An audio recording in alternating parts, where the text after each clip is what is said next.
My name is Paul. I live here and I'm a manager. I have about 3 parts I want to ask you. I've been storing it up for 3 hours. The first one is there are 2 types of death. There's a spiritual death and there's a physical death. And a brother was asking about if you leave Islam, you should be put to death for this. In the Christian Bible, God says, if you don't know me, I don't know you. And I think those simple words sum up a spiritual death, that when the person who has chosen to ignore God and is standing before God on Judgment Day, God will just simply say, you didn't know me and I don't know you. That is a spiritual death. I just say that as a comment. My wife and I were walking through the streets of Dubai and we were past a CD and a book about Islam. I've moved from Singapore. I'm British, but I've lived in Singapore for 23 years. I've rubbed shoulders with many Muslims, Hindus, and Buddhists. And I'm pleased to say I've learned more about my fellow mankind having been away from Britain than ever I would have learned in Britain. This thing that you're doing tonight is wonderful. And I wish I had had this many years before.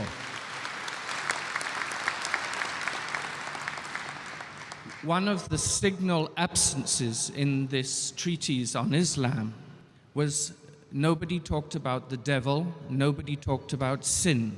And I was puzzled because in Christianity it is always constantly the fight between good and bad. In the Old Testament, which was the first thing that I learned, there were a lot of similarities with Islam. People are slaughtering cows and sheep and goodness knows what to atone for their sins. And the more I gather, the worse the sin, the more animals that were killed. And in the big temple courtyards, there were just vast areas for burning these animals on the altars. Why has that stopped? If Islam is drawing on a lot of the Old Testament things, what I know as the Old Testament, Abraham had a wife called Sarah. How do you know this? You know it because it was recorded. Would you agree, therefore, in the New Testament that the people who wrote and recorded those things, are they telling the truth? I'm asking you a question which I hope you'll answer in a minute. Are they telling the truth or is this made up? And therefore, why are we not even today slaughtering animals left, right and center to atone for our sins, because there is another forgiveness? The last point I want to make is I was absolutely amazed. I learned this in Singapore, that there were historians at the time Jesus was observed to have been crucified who were not Christians. There was no reference to what religion they had, but they recorded that this man Jesus lived. Yes, we know he lived. You acknowledge as Muslims that he lived. But he was observed to have been crucified. And it is recorded in the Bible by the same people who I'm asking you, do you believe that Mark, Matthew, Luke, and John existed? Was this a made-up story? Because if all the other things have been observed, Jesus said this, or Jesus said that in the red writing in the Bible, where is the line between something happened and something didn't happen? I'm sorry, it's a long question. No problem. I answer the question. The brother asked a very good question. He said that in my talk, for example, I mentioned that Abraham had another wife by the name of Sarah. May peace be upon them. How did I come to know? From the Bible. So he's asking me that many things of Islam, there are similarities in the Old Testament. Now when we go to the New Testament, how do I pick and choose? Why don't I believe in the writers? Brother, anything, whether it's part of the Old Testament or New Testament, whether it's part of a Hindu scripture or any other scripture, I as a Muslim, I consider, as far as I'm concerned, I'll come up with the others later on, as far as the Muslim is concerned, this Quran is my Furqan. Furqan is the criteria to judge right from wrong. And our beloved Prophet Muhammad ﷺ said, Ballighu anni walau ayah. propagate even if you know one verse. And there is no problem if you quote from the scriptures of the Ahl Kitab. Now, as far as the scriptures of the Jews and Christians are concerned, there are 3 rules to be followed. Rule number 1, if it matches with the Quran, we have got no objection in accepting that portion to be the word of God. Point number 1. Point number 2, if it goes against the Quran, we reject it. It cannot be the word of God. Irrespective who wrote it, Paul, Matthew, Mark, John, whoever. Rule number 1, if it matches with the Quran, because this has been proved to be the word of God as far as we are concerned. Scientifically, everything. Even a logical person, if he finds out this is the word of God, and then if he compares whatever matches with the thing which has been proved, like this is our ruler. You know, we have a measuring tape. Once it has been confirmed this is correct, then we use this as a furqan, as our mizan. So what is there in the Old Testament, New Testament, Buddhist scripture, Hindu scripture, what matches with the Quran, we have got no objection accepting that is the word of God. What is contrary to the Quran and the Sahih Hadith, we reject it. It can't be true. Now what is not matching with the Quran, but not even contradictory, it is optional. Do you understand? Optional. Optional means may be right, may be wrong. So those things which are mentioned in the Bible, Old and New Testament, which match with the Quran, is what I quoted today. 100%. We have got no objection in accepting this portion as the word of God. There are many things which go against the Quran, which I can give a talk on differences between Islam and Christianity. There are certain things which are optional. Neither go against the Quran, is neither matching with the Quran. So these portions which is neither going against the Quran or matching with the Quran are optional for us. So those writings which go against the Quran, I cannot accept as the word of God. So all those authors of the New Testament which go against the teachings of the Quran, I reject it. What matches, I say can be the word of God. What doesn't match, neither goes against, is optional.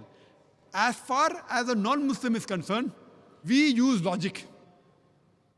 If you keep the Quran aside, today, due to advancements of science and technology, today the age of science and technology. Now, if you use the yardstick of science and technology to the Bible, you will find hundreds of mistakes.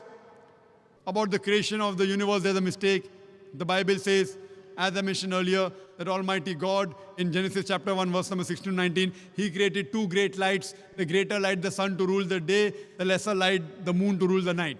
So moon doesn't have a light of its own. It's a contradiction. It's a scientific error. There are various such errors.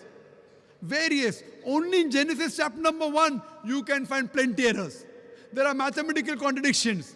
There are scientific errors. There is obscenity. So leave aside Quran. Even if a normal human being who keeps his mind open and reads, we can surely not agree, this portion can surely not be the word of God.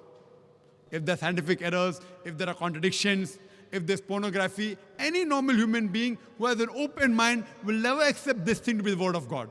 The remaining things becomes optional.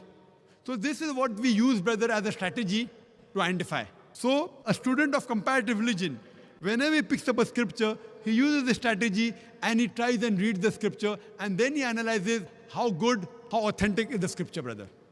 So this if you use with the Bible also, you find there are many errors, there are many contradictions. Even if you don't have the Quran, a normal human being cannot accept this to be the word of God as a whole. But because Quran says that there was a revelation given to Jesus Christ, peace be upon him, what we say, that portion which matches with the Quran, we have got no objection accepting as the word of God. Hope that answers the question, brother. It partly answers the question. The point I was trying to get to was about sin and the devil. The point I made was, in the Islamic literature I was given, there was barely any reference to sin, the forgiveness of sin, the condemnation that we would all feel if we had no way to be forgiven for our sin. This was one part of the question. Yes, therefore one question at a time, it will be better. Yes. As you told that you gave a short speech, I was trying to cover as much as I could. I apologize for my long question. No problem, brother. So brother asked a question that the literature that was given to him, that literature did not contain sin. So I don't know which literature was given to you. But if you read the Quran also speaks about sin. It speaks about hell. It speaks about punishment. Now the literature that was given to you may be a particular topic. Like today's talk, I never spoke about sin because the topic was similarity between Islam and Christianity. But I've given other talks which speak about sin. So the literature that was given to you, brother, was maybe dealing in a particular specialized subject. It may not be dealing with sin. But to say that Islam doesn't speak about sin is wrong. So Quran, like the Bible, also speaks about sin. But the difference in the Bible and the Quran, what the church teaches about the original sin, Quran doesn't believe in that. Which I gave the answer earlier, which I don't intend repeating, that nowhere does the Bible speak about the original sin. It is the teaching of the church. So Quran does not speak about original sin. And like the Bible, as Bible says in Ezekiel chapter number 18, verse number 20, that the soul that sins shall die.